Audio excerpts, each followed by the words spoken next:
rock. Yeah. Shit. Oh, shit. All right, cool. Conversation. All right, welcome to the Move the Chains podcast. I go by the name of Coach Mac, alongside my co-host. Coach Yusuf. I know this is kind of a new platform for us. We're kicking this out, rolling this out for everybody to kind of get a chance to have a voice, covering New York City sports, starting off with football, then going to eventually translate to basketball. It's only right to start our pilot episode with one of the pioneers of our organization, one of the Absolutely. top QBs in the New York State, Bethune Cookman commit, 1,300 passing yards, 16 passing touchdowns, 300-plus rushing yards, 4 rushing touchdowns, 4-year Move the Chain student athlete, all-city, all-state, all-conference, 4-year varsity player, Nahseem Deas. Before we start asking questions on his high school process, his college commitment, how he feels about Move the Chains, we want to thank everybody for tuning in. Absolutely. And continue with, yeah, you straight, bro. Yeah, you good, Yeah, you straight. Yeah, good. Yeah. Yeah, you good. Yeah. So yeah, kind of want to introduce this platform. We're going to have tons of guests up here. And looking forward to hearing what you guys have to say. So we're going to start this thing off by just asking Nahseem, your high school career, what was your biggest moment of your senior season? I would say my biggest moment, probably my senior night when we played James Madison. James Madison? Yeah, because that usually every football game is just usually my dad that comes out. That time I had at least 20 family members there, whole family there watching, all friends. Final score of that game? I think it was 28-0. Oh, you guys beat Madison. Something Yeah, like Madison. They have a Yeah. How many touchdown passes that game? I had 3 and 1 rushing. So during your time at Lincoln, you also started at Boys and Girls. We'll touch on to that. But during your time at Lincoln, who did you look forward to playing as a team first? Well, the broad answer would be Tottenville because that's the rivalry. Yeah. But me personally, I was always looking forward to getting a shot at being E-Hall. Being around. Honestly. And as far as the individual player, who was the individual player on the opposing school that you look forward to going against? I wouldn't say it was an individual player. I say that D-line as a unit because they tested. E-Hall D-line? Yes. They tested my patience, my timing. Everything I had to do was on rhythm. If it wasn't on rhythm, I was either scrambling, breaking play. And they had 3 Division I? They had 2 Division I and 1 D2. 1 D2 guy? Yeah. Any defensive back cores you felt like watching tape or like tough to throw against? Or the hardest, I would say, probably Curtis. And I only say this because they're they were handled on more as physical, and it was eye to eye, staring right at me. Man covers the whole game. They're high? They're 7-7, yeah. Cover 1, not a cover 0. Who you got winning the 2024, 2025 New York City Championship, 4A? My opinion, I want to see Tyshawn and Corey win. My opinion, just because, like, last year we played Tottenville. I beat Tyshawn. He's a young talent. And I played him twice. Yeah. First game, we went into overtime. Yep, at Tottenville. No, it was at Lincoln. The first game? Overtime, yeah. The second game was at Tottenville in the playoffs. It was a shootout. He put me on my heels. I had to score every drive. And they finally stopped me in overtime, and then that's when they took it home. Top 3 teammates at Lincoln. I my top 3 teammates going into the senior year would It have. don't even got to be talent wise. Just who's cool to be around. In school. In school, not so much. It don't have to be so much talent. The person I hang around most with is Chris. He's a good person to keep around. Perkins. No, Chris Algunle. Okay, Receiver. Zero. Yeah. Came in, Yeah. that was a huge addition for you guys this past year. Yeah, he came last year, but he got hurt early on, so he didn't really get as much receiver reps as we expected him. He hurt his hip, so he moved used to more on the defensive side and Play linebacker. Yeah. Yeah. And I really look forward to playing with him because he was somebody that I had around since I was 13 years old, throwing the ball. Yeah, he another Move the Chains kid. So backstory on him. Yeah. At the time when he joined Move the Chains, I believe he was a sophomore. He was a junior. He was a sophomore. He was a sophomore. Yeah. He was a sophomore going into his junior year. He came down to our 7-on-7 practice, and I'm like, yo, who's this kid? And they said, that's Chris. And I'm like, I'm pretty sure. I thought he had a school that he was already attending. They said he was going to like some charter school or something like that. Yeah, he was in a non-football school. Non-football school. At the time, I was coaching at Sheepshead Bay High School. We'll dive more into that. And I was trying to get him to come to us. And then his mom was kind of skeptical on what high school she was, academics wise, what high school she was gonna let him go to. Ended up going to Lincoln. That junior year, I'm not sure if I heard too much of him. That junior year, I know his senior year, he had a really good senior year. Yeah, he started the year off very strong. His junior year or senior year? No, his junior year. Oh, his junior year. He came in a day before camp. So he didn't practice with the team. He came a day before camp, and he proved himself at camp. He worked very hard, 1-on-1s, 7-on-7. He stood out, and then he earned the starting job within that week of him being on the team. And then we had a game at Rutgers, the first opening game. Oh, Battle of the Bridge. Yeah, that was. Yeah, you guys lost by 40. 50. Yeah. We played Bishop McNara. Yeah. Good school in Maryland. He had I think he had like 5 catches for a good amount of yards. He took a hitch for 40 yards. Yo, where's he going now?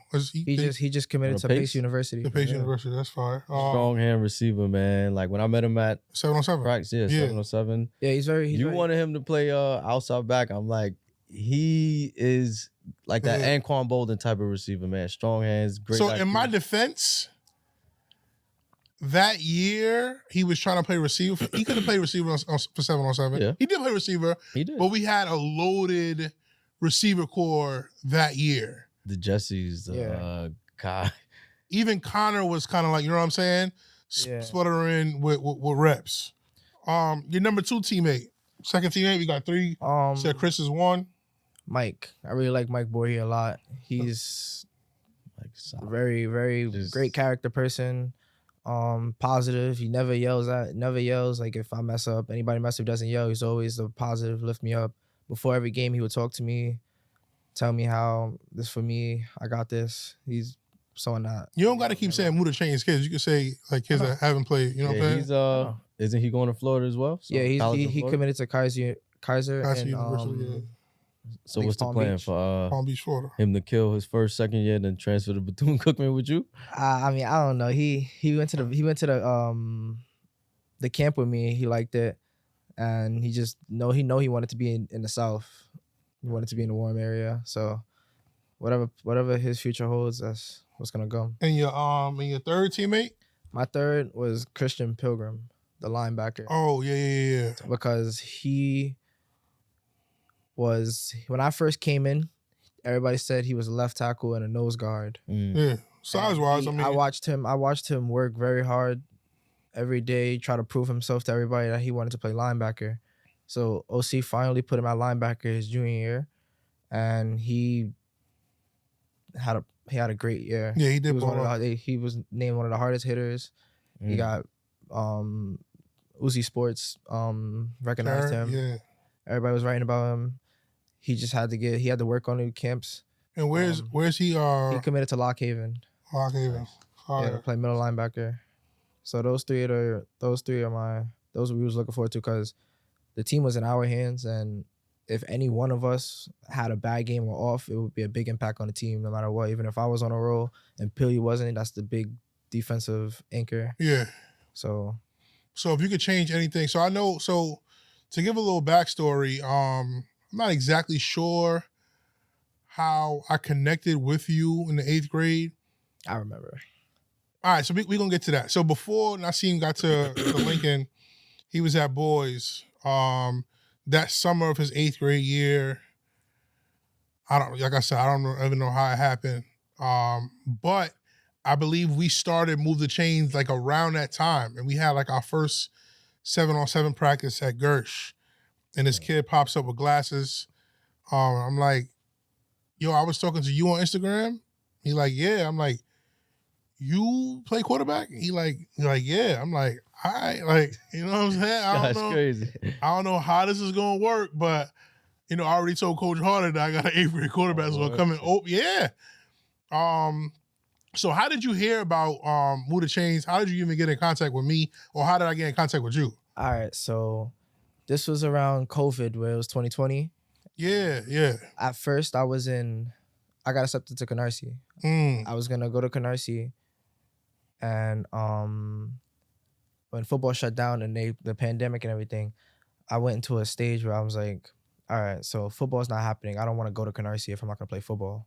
So I'm like, all right, so some random school, Nelson Mandela, I just put a transfer in till the pandemic lifted, and then I'm in Nelson Mandela. I didn't know Nelson. I kept looking up Nelson Mandela on the internet, and they're showing me a school out of state, another Nelson Mandela. Oh, another Nelson Mandela, yeah. So, all right, so I didn't know it was in Boys and Girls until one of my friends told me that we're in a school near when the Yeah.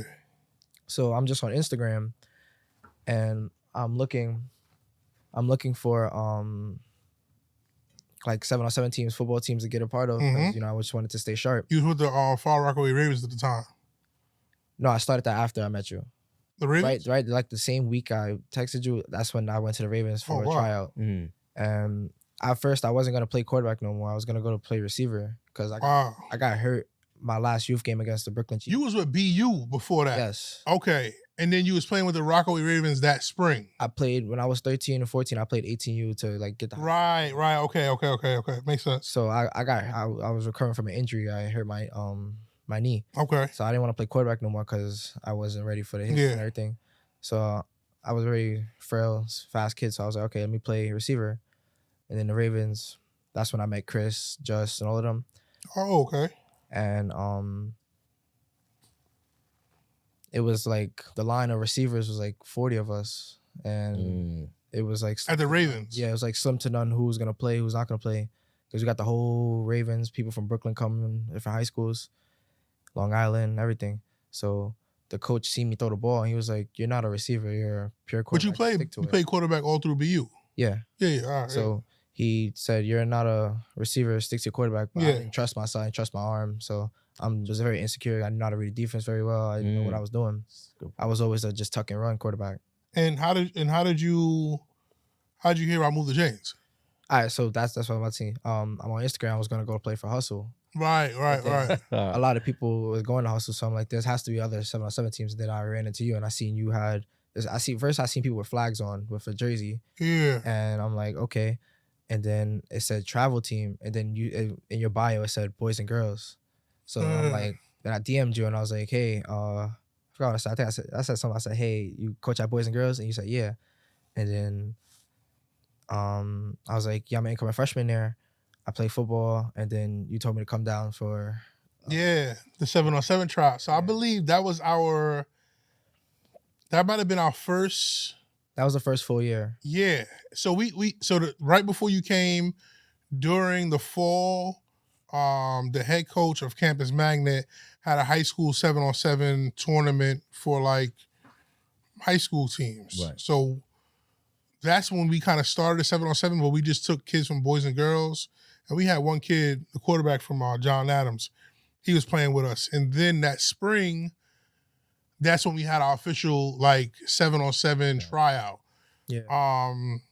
And then Nahseem showed up at Gersh, and we had a tryout.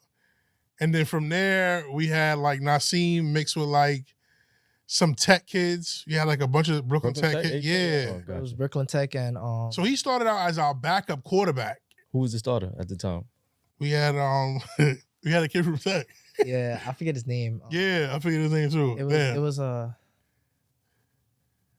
He's going to Harvard right now. Oh, Yeah. He's going to Harvard. Yeah. He started quarterback at Brooklyn Tech. At the time, Nahseem had a bigger arm than him, but decision making, he was just an older kid.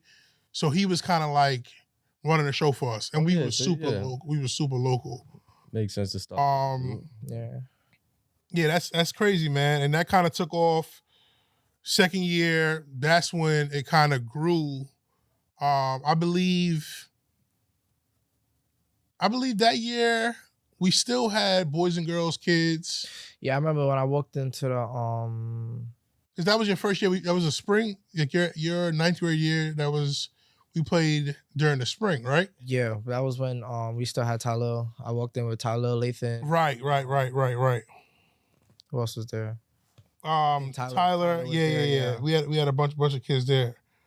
Sincere. Yeah. Yeah.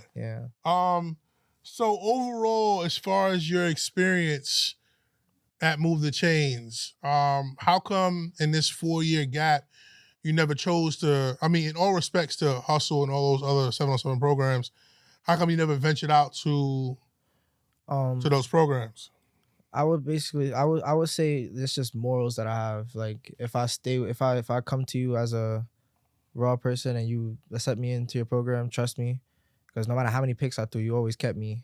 So 1,000%. 1,000%. It's about respect and loyalty to you trusting me, developing me, and also I just didn't want to feel like a bandwagon because Hustle. Everybody wants to go to Hustle. People from all over the world go to Hustle. So it's like I want to put myself in a situation where I'm just a number. I want it to be a representation or a face of something. In the last 4 years, who do you think is the best athlete to come out of Move the Chains? Wow. Well, I'm not gonna say myself, but Outside of yourself. Overall athlete, the most athletic person I've played with was Will. Facts. In my opinion, he was just insane. He went in doubt. I just know when in doubt, I could throw the ball up to him. He'd come down. He'd make it some play. He was always open. Close Great second. person. Anybody a close second? You got some dogs. We played yesterday in Jersey. Yeah, another one that I would say Keese overall because both sides of the ball, impact player. Even though he hasn't been around that much this season, he's really like. Yeah, this Key's third year too. Key started out, I believe. His first year was when we went to West Virginia with like 8 kids. Yeah. 9 kids, and that was crazy too. Any young kids now in the program you think will emerge to be the face of Move the Chains, or who do you think has the potential to do that? I'm stuck between Amir. Well, 3 people: Amir, Gamble, and Cooper. Yeah. I see Coop is he's a good athlete. He moves well for his size. When I first seen him, I thought he wasn't gonna be like as fluid. Yeah, but he moves very well for his size. Amir he's grown into like being a man child. He's very big, athletic, smart. And Gambo's just an overall athlete. I finally got to throw to him, play with him. Yeah. I was surprised because I never really knew about him until this year. That's 3 sophomores you named. So I want to throw. So I'm going to add on to that. I want to add Kendu onto that group. Okay. Kendu is a kid that I met. He was in the 8th grade. He was supposed to play in our very first 8th grade All-Star game. Right. He came to practices, but he didn't play. And then he came down for 7-on-7 trials that following year, his freshman year at Erasmus. super loyal kid. He has the same intangibles as Nahseem as a person, in my opinion. Okay. A kid that wants to create his own lane. He's not trying to really follow what everybody else is doing. Always positive. We could be down, by 20. He's always going to have high spirits. And just an overall team player. Even yesterday, we played in Jersey Dream Chasers 7-on-7 tournament. We have a kid from Zavarian named Terrence, who's on 15U as well. Solid. To me, that's super solid kid. He's the future. I'm telling the coaches, get Kendall in that quarterback, because when Nahseem leaves, he's the 18U quarterback. That's only because he's been in the program the longest. And like I said, he attends almost every trip, him and his brother Deli. And just, a good kid. But he had a field day at receiver yesterday. He said, Coach, let Terrence stay at field day at receiver yesterday. And this is the stuff I'm talking about with Ken do. He said, yo, Coach, you don't have to tell Coach Sam, put me at quarterback. Let Terrence stay at quarterback. I'll play receiver. I didn't even know that. And he balled out a receiver, man. Came right to me, Coach. I had 2 touchdowns. Yeah. Like, who threw it to you? He like Terrence. And that was confirmation for me that Terrence. I like Terrence, man. Yo, he's so coachable, man. You tell him, yo, throw the spot or throw this. He's doing it. I coach with I coach Nahseem. How many games we won together? Yesterday? Just in general. In general, well, yesterday we went 6-1. 6-1. Yeah, but the one that we lost, that was.